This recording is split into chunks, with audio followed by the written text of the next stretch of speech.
تو یہ جو سچویشن ہے یہ زیادہ دیر تک چل نہیں سکتی. میرا جو سوال تھا یعنی میرے ذہن میں جو تھا بات وہ یہ تھی کہ یہ ان کا تجزیہ ہے یا یہ ان کی انفارمیشن ہے. تو مجھے انہوں نے کہا کہ آپ پتہ کروا لیں. تو میں نے جو ہے وہ کل رات کو ہی 2 میسج جو ہیں وہ چونکہ رات آدھی سے زیادہ گزر چکی ہوئی تھی تو مناسب نہیں لگتا تھا کہ کسی کو آپ براہ راست فون کریں. تو میں نے 2 پاکستان کے ان معاملات کو ہینڈل کرنے والی جو شخصیات ہیں ٹاپ آف دا لائن ان میں سے 2 شخصیات کو میسج کیا اور ان سے جو میں نے بات پوچھی وہ یہی تھی کہ کیا کسی قسم کی ریکنسیلیشن کوئی ڈیل یا کوئی ڈیل ٹائپ کوئی چیز ہو رہی ہے. کیونکہ جن صاحب سے میری یہ بات ہو رہی تھی وہ فرما رہے تھے کہ جی کہ اگر خان صاحب جو ہیں وہ آ کے خاموشی کے ساتھ چیزوں کو ہینڈل کرنے دیں, چیزیں مطلب پازیٹیولی چلیں. وہیں پر گفتگو ہوتے ہوتے اس طرف بھی نکلی کہ وہ جو معافی کا تقاضا کیا جا رہا تھا جس کو لوگوں نے سمجھا کہ یہ جو اپنے سہیل وڑائچ صاحب ہیں یہ بیسیکلی جو ہے وہ میسیجنگ کر رہے ہیں, حالانکہ وہ بات غلط تھی. وہ بات درست اس لیے نہیں تھی کہ D G I S P R بھی اپنے منہ سے یہ والی بات 1 سے زائد مرتبہ کہہ چکے ہوئے ہیں. اب اس کی جو پولیٹیکل کانوٹیشن ہے یا اس کی جو تشریح ہے یہ ہر بندے نے اپنی مرضی کی کرنی ہوتی ہے. کم از کم میری اور بہت سے صحافیوں کی جو پولیٹیکل کانوٹیشن تھی اس معافی کے مطالبے کی وہ یہ تھی کہ یار کہ بندہ کوئی جس نے کوئی غلط کام کیا ہے وہ اس کو دل سے بھی کام غلط سمجھتا ہے اس کام کو. اگر کسی بندے کے اندر یہ احساس نہیں ہے کہ اس نے کچھ غلطیاں کی ہیں تو پھر ان غلطیوں کا ازالہ بھی نہیں ہو سکتا اور چیزیں درست سمت میں جا نہیں سکتی. کیونکہ آپ کا جو مائنڈ سیٹ ہوتا ہے, جو آپ کی جو لائن آف ایکشن ہوتی ہے, آپ کا جو طرز عمل ہوتا ہے وہ تو بیسیکلی ڈیسائیڈ کرتا ہے یا ڈیپینڈ کرتا ہے آپ کی سوچ کے اوپر, آپ کی سوچ اور نیت کے اوپر. جب آپ اپنے تئیں بالکل درست آپ نے سارے کام کیے ہیں اور لوگ جو ہیں وہ ان کو پروپوگیٹ کر رہے ہیں تو پھر تو آپ اپنے رویے میں کوئی تبدیلی لے کے نہیں آتے, اپنی اسٹریٹجی میں کوئی تبدیلی نہیں لے کے آتے. تو لہٰذا پاکستان تحریک انصاف کے بارے میں یہی کہا جا رہا تھا پاکستان کی اسٹیبلشمنٹ کی طرف سے کہ اگر ان کو احساس ہی نہیں ہے کہ انہوں نے کچھ غلط کیا ہے, 9 مئی کے حملے, فوج کے اندر بغاوت پیدا کرنے کی کوشش, اچھا اس کا مطلب ہرگز یہ بھی نہیں ہے کہ وہ کہیں گے کہ ہاں جی یہ بڑا ہم سے غلط ہو گیا تھا تو جناب ان کو کلین چٹ مل جائے گی. ایسا بھی نہیں ہے. یہ بڑی باریک کام ہوتے ہیں یا یوں کہیں کہ یہ بڑے نزاکت والے کام ہوتے ہیں, صبر آزما کام ہوتے ہیں.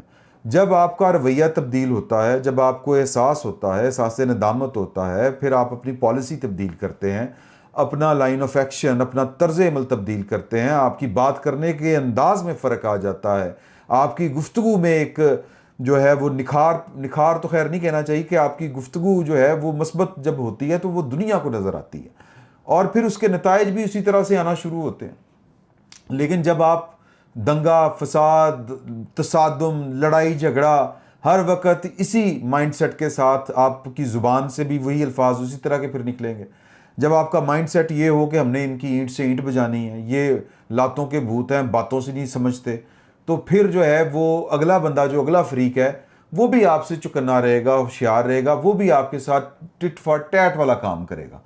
تو پاکستان کی اسٹیبلشمنٹ, وہ سہیل وڑائچ صاحب نے کسی کی ترجمانی کی ہو یا نہ کی ہو, مجھے نہیں پتا, لگ نہیں رہا کہ وہ کوئی ترجمانی کر رہے تھے, لیکن پاکستان کی فوج کے جو ترجمان ہیں انہوں نے بڑی کھل کے بات کی تھی اور سیم بات کی تھی.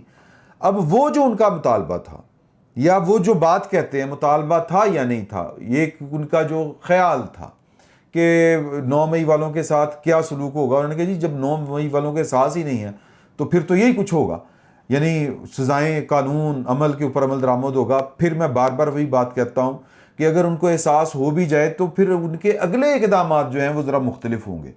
ماضی ان کا وہیں پہ کھڑا رہے گا, یہ بات آپ ذہن میں رکھیں. اس کا مطلب یہ نہیں ہوگا کہ نہ عدالت ہوگی, نہ جج ہوگا, نہ کیس چلے گا, نہ پروسیکیوشن ہوگی, اور خان صاحب جو ہیں وہ کپڑے چاڑ کے باہر آئیں گے. باہر بھی اس طرح آئیں گے کہ آگے جناب وہ پورا پرائم منسٹر والا فلیٹ لگا ہوگا اور جو گڈ ٹو سی یو والی گڈی تھی وہ دوبارہ سے کھڑی ہوگی, اور جناب پرائم منسٹر آفس میں ملک کی جو اسٹیبلشمنٹ ہے اور عاصم منیر صاحب ان کو سلوٹ مار کے کہیں گے کہ جناب وزیر اعظم وہ راستہ ہے آپ کے دفتر کا. اس طرح نہیں ہوتا اور نہ اس طرح ہو سکتا ہے. یہ اگر مثبت رجحان پیدا ہوتا ہے، اپنے ماضی کے افعال کے اوپر شرمندگی محسوس ہوتی ہے اندر سے، تو پھر مثبت رجحان بھی پیدا ہوگا. پھر آپ کے اگلے جو ایکشنز ہیں، آپ کی اگلی حرکات و سکنات جو ہیں، وہ کم از کم کسی دائرے کے اندر ہوں گی. یوں کہہ لیں کہ وہ کسی سیاسی دھارے کے اندر ہوں گی، ان کو سیاست کا کوئی دھارا کہہ سکے گا. ادروائز تو فساد اور تصادم ہے، سمپل.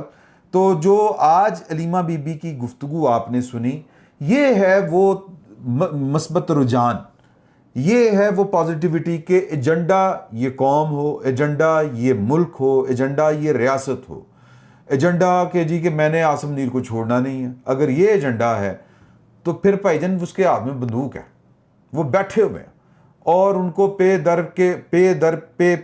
در پہ جو کامیابیاں ملی ہیں وہ تو قسمت ان کا ساتھ دے رہی ہے.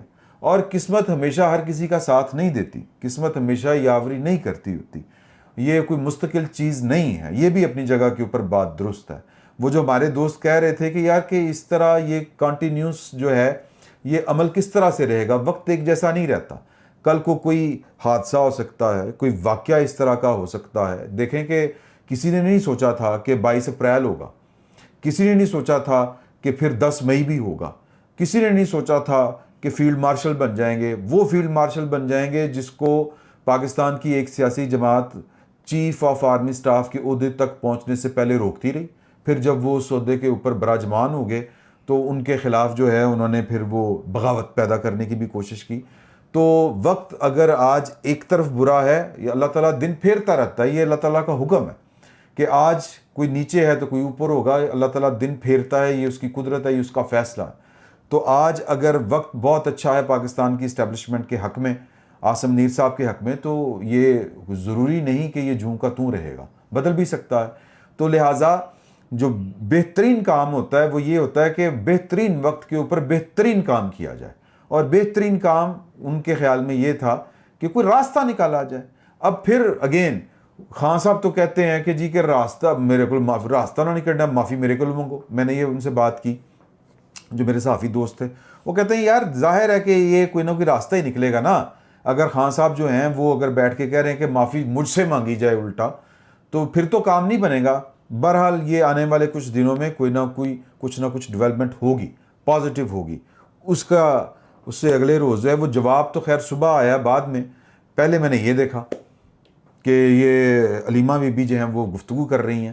اب علیمہ بی بی کی گفتگو کے اوپر میں نے جو ٹویٹ کیا تھا اس کے نیچے پاکستان مسلم لیگ نون والے ہوں، پاکستان پیپلز پارٹی والے ہوں، یا وہ غیر جانبدار لوگ جو پاکستان کی سیاست میں کسی کلٹ کا شکار نہیں ہے، وہ یہ باتیں کر رہے تھے کہ جی کہ ان کے اوپر یقین کرنے کی ضرورت نہیں، یہ ہمیشہ اس طرح سے کرتے ہیں. پاکستان مسلم لیگ نون کی ایک شخصیت نے مجھے پچھلے دنوں یہ والی بات بتائی کہ عمران خان صاحب کا تو کوئی ایشو نہیں تھا نواز شریف صاحب کے ساتھ. عمران خان صاحب کے پاس جب نواز شریف صاحب چل کے گئے تھے، وہ جو سڑک بنا کے دے کے آئے تھے، تو تب بھی نواز شریف صاحب سمجھ رہے تھے کہ معاملات ٹھیک ہو گئے. اور پھر جو ہے وہ کسی ایک بندے نے جو وہاں پر موجود تھا، سینیٹر کرمانی صاحب، انہوں نے وہ ملاقات کا پورا احوال سنایا. حالانکہ وہ نواز شریف صاحب کے بھی آلموسٹ خلاف ہو چکے ہوئے ہیں.